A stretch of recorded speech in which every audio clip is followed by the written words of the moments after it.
inkastoo weli mahadhooyinku yihiin kuwa istaba yaalla haddana isdultubnaantii ayaa kala yaraatay oo waa la kala degay. saadaasha subarkombyuutar waa aaladii dabacadayaashu ay samaysteen oo mar kale dhinacyada loo rogrogay markii wixii axaddii dhacay la arkay. haddana markan waxa uu sameeyey saadaal cusub. subarkombyuutar ayaa saadaal cusub ka sameeyey horyaalka waddanka ingiriiska kadib kulommadii isbuucan ay kasoo baxeen natiijooyin kala reebay kooxihii isku haystay fikta sare oo ahaa City, Liverpool iyo Arsenal. Man City iyo Arsenal ayaa fursad siiyey Liverpool oo hoggaanka kali uga dhigay markii ay ciyaartooda garoonka Itixaad ay isku liinbaxeen dhibcahana ku kala qaybsadeen barbaro goola la'aana, halkaasoo Liverpool gelin horeba ay 2-1 ku sii badisay.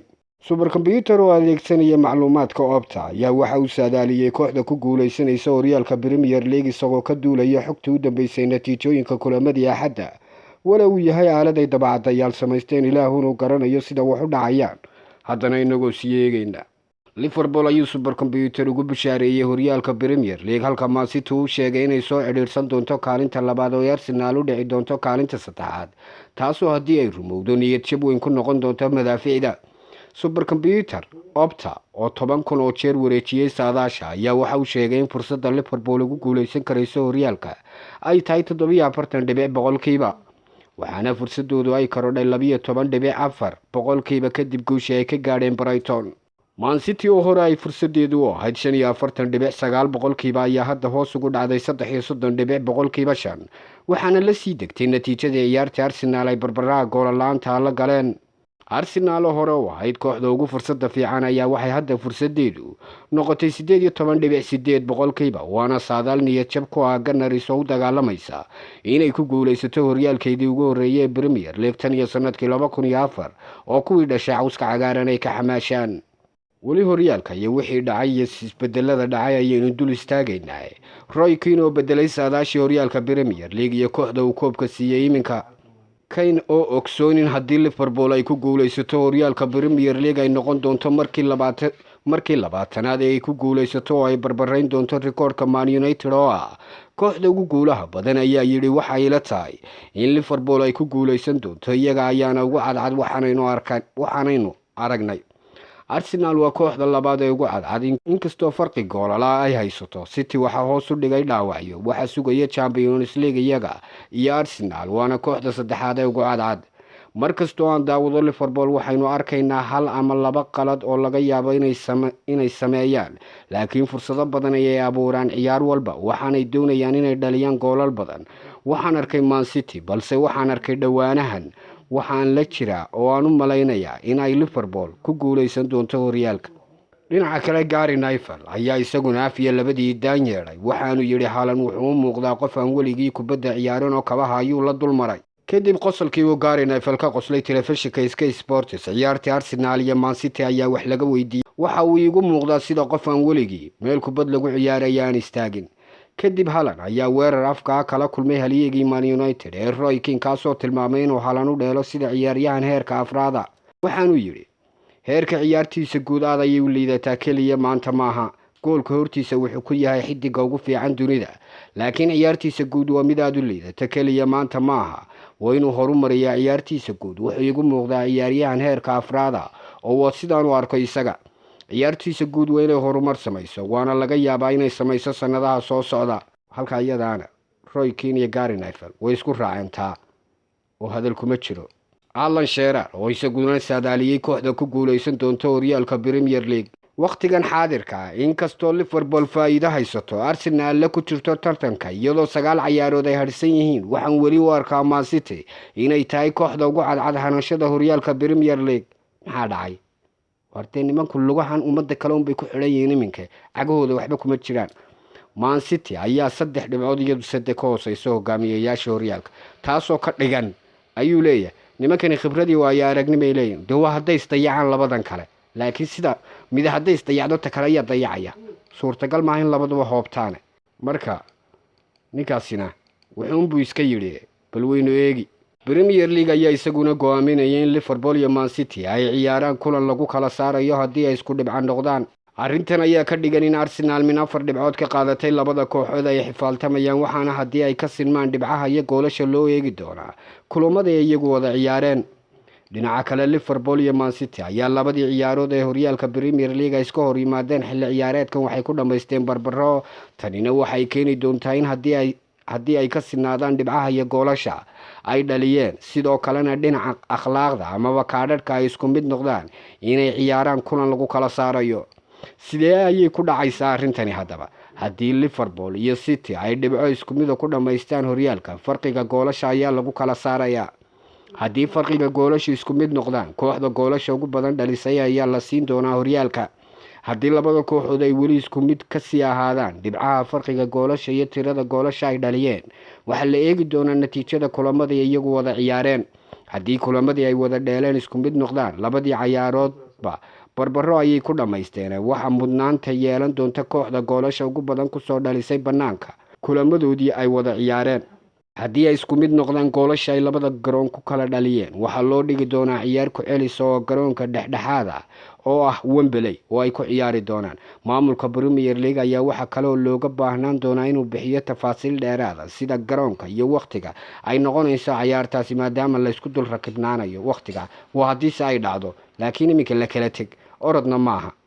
adiguna waxaad maankaaga ka saartaa Rice, Odegaard, Saka iyo Jesus, hogaamiyaha dhabta ee Arsenal tahay inay kabtanka lagu wareejiyo oo isagana daboolka laga qaaday. laakiin Michael Richards ayaa xasuusan in xilli ciyaareedkii hore ay Arsenal hoggaanka u haysay Premier League 248 maalmood, balse ay isdhiibeen oo ay guuldarrooyin kala kulmeen dhammaadkii markii uu ka dhaawacmay difaaca reer France Saliba. 23 jirkan oo noqday xidigii garoonka ciyaartii Man City iyo Arsenal ayaa la isku raacsan yahay saameynta weyn ee uu ku leeyahay kooxda, waxaana fikradda sii xoojisay Michael Richards oo tibaaxay inuu yahay hogaamiyaha dhabta ee Gunners. Richards oo la hadlay warbaahinta ayaa yiri, marka aad fiiriso qaabka difaaca Saliba waxaad arkaysaa in Man City oo in badan haysatay kubaddu aanay awoodi karayn inay gool ka dhaliso Arsenal. waxaan ammaan u jeedinayaa Gabriel, laakiin xidigii garoonka oo ahaa Saliba waa hogaamiyaha dhabta ee kooxda, waana in isaga walaayada la saaraa si uu kooxda ugu hogaamiyo horyaalka. mushaaraadka ay bixiyaan kooxaha Premier League xilli ciyaareedkii hore oo isagana markii uu horeysay warbaahinta lala wadaagay. Gunners ayaa ku dhameysatay kaalinta labaad iyadoo ka dambaysa Man City dhamaadka xilli ciyaareedkii 2022 iyo 23, inkastoo ay ahayd kooxda shanaad ee ugu mushaharka badan iyagoo bixiyay lacag dhan 235 milyan oo euro. kooxda Arteta ayaa aad uga fogaa Man City, kuwaasoo haysta mushaharka ugu qaalisan oo dhan 423 milyan. laakiin farqiga ugu yaabka badan ayaa Arsenal iyo saddexda kooxood ee Liverpool oo 373 Liverpool haysato, halka Chelsea tahay 340 milyan, lagu daray United oo 331 milyan. biilka mushaharka kooxda waqooyiga London ayaa u dhaxeeya 96 milyan ilaa 138 milyan, in ka yar saddexdaasi kooxood. waa tiro koob cajiib ah, gaar ahaan marka aad tixgeliso dhibaatada ay wajahayeen. liiska la soo saarayna sidan buu isugu wadayaa: Law City baa hogaaminay, Liverpool baa ku xigta, Chelsea, Man United, Arsenal waa afraad, Tottenham, Aston Villa, Newcastle, Leicester, Everton, Nottingham, West Ham, Brighton, Crystal, Leeds, Wolves, Southampton, Bournemouth, Brentford iyo Fulham. marka Arsenal iyo Tottenham iyo Aston Villa isku ku daaqaya waaba Leicester heerka labaad iyadu tagtay. marka halkana kooxii lagu lacag beelay kooxii lagu lacag beelay halkay ka joogaan ee xeryahoodu ka furan yihiin waa la ogyahay, waa Chelsea iyo United iyo habaar baasba kuwa ku dumay. laakiin Arsenal iyadoo dhibaato haysato ayay misana intaa iyadoo bixisay oo 235 milyan haysatay ayay nimankan cunaqabad ku tahay malaayiinka dollar ku bixeen kale. waana markii uu horeysay tan waqti xaadirkana waa la sugayaa xilli ciyaareedkan marka uu dhamaado, waana la isla eegi doonaa. Liverpool waxay sharcigeeda u jabinaysaa xidiga uu kaloob koofiyada u bixiyay iyo mushaharka waalida xidiga la siinayo. difaaca midiga reer England ee Arnold oo ka soo kabanaya dhaawac uu ku maqnaa dhowr usbuuc ayaa waxaa lala xiriirinayaa Real oo uu ka sii gaboobayo xidiga Carvajal oo hadda 32 jir ah, waxaanay Arnold u calaamadsadeen bedelkiisa. si kastaba Liverpool ayaa waxay heshiisyo cusub bandhigaysaa Van Dijk, Arnold, Salah, balse Van Dijk ayaa ay kooxdu ka dhigaysaa ciyaartooyga ugu mushaharka badan naadiga, isagoo la gaarsiinayo Mohamed Salah ama la dhaafin doono. Arnold sidoo kale qaatay 180 oo gini toddobaadkii ayaa waxay Liverpool si weyn sare ugu qaadi doontaa mushaharkiisa, waxaana la gaarsiin doonaa Van Dijk iyo Salah oo ay fikta sare ku midoobi doonaan si halka xadhka loogu xidho hadalhaynta Real way dhalisay shaki badan in xidigan dhaqaale lagu duufsado yaa marka war jiraaba gadaal dambe ayuu isaga iman horyaalkuna iminkunbay tahay in la kala liinbaxo ninkii sii shaqaysan kara iyo ninkii kale waa la eegi doonaa garnuquna waa Tottenham xubintu waa kariskaan waxaan ahay Maxamed Tireke intaynu xubintan midda xigta ku kulmi doonno inta ka horeysa sida yaamaana Allah Smart Dental Clinic ku dhoola cadee $100 kaliya qiimo dhimis 40% ah bisha barakeysan ee Ramadaan awgeed Smart Dental Clinic xarunta daaweynta afkiilku waxay kugu wargelinaysaa in ay ku samaysay qiimo dhimis aad u ballaaran sanad guuradii afraad awgeed adeegyada qiimo dhimista lagu sameeyana waxa kamid ah birta ilkaha oo aad ku xidhanayso oo kaliya $100 oo aan wax dambe lagu weydiinaynin hadaba qiimo dhimistu waxay soconaysaa muddo kooban dadka qiimo dhimista loogu xidhayaana waa ay kooban yihiin sidoo kale Smart Dental Clinic waxaad ka helaysaa adeegyo kale oo iyaguna bilaasha iyo sidoo kale qaar qiimo dhimis leh hamogaanin Smart Dental Clinic oo ku taala gudaha magaalada Hargeysa gaar ahaan agagaarka Hotel Cali Jirde ama markaad u dhaqaaqdo wadada dheer ee tagaysa xarunta dabdamiska inta aanad gaarin waxay ka soo horjeedaa xarunta Formula 10 hamogaanin Smart Dental Clinic